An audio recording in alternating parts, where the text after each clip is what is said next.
ngiti nyo. Tingnan natin. Yan. O sige, pakainin mo. Baka gusto niya. Baba mo. Bitawan mo. Ikon natin short videos. Yan. Ano yung tawag niyo sa kanya? Mega. Ano? Babae ba ito lalaki? Ay, hindi ko alam. Babae. Babae raw. Ay, Rela. Wela. Ay, Saan nyo na napulot yan? Mia. Mea. Saan nyo napulot? Dun sa police station. Bayan nyo lang siya. Hinahanap niya yung nanay niya dun. Sandali mo yung ulo mo. Hindi na siya makita. Pero sa ibang bansa na pala yung nanay niya. Joke lang.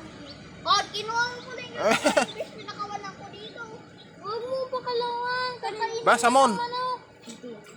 Siguro nasa iba ng bansa yung aman yan. Kaya ganun.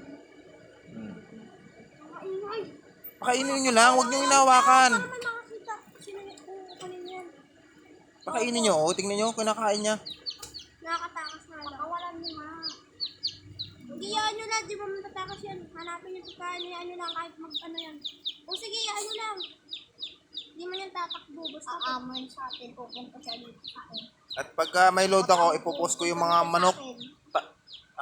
Pusa. Ganun na nakita ko nung kahapon. Diba gusto niya pumunta sa akin? Pinipicturean niya po yung nawawala. Di ba pupunta sa Ha? akin? Pinipicturean niya po yung nawawala. Hindi naman. Pero yan. Nakuha nila. Pupunta sa akin to. Di amo ka na. Ikaw na ang kanyang boss. Alagaan niyo na yan. Huwag nyo madalas hawakan. Yup. Baka matiltil. Matiltil nga. Cute. Kahit kung sorry. May nakita. Nasaan na yung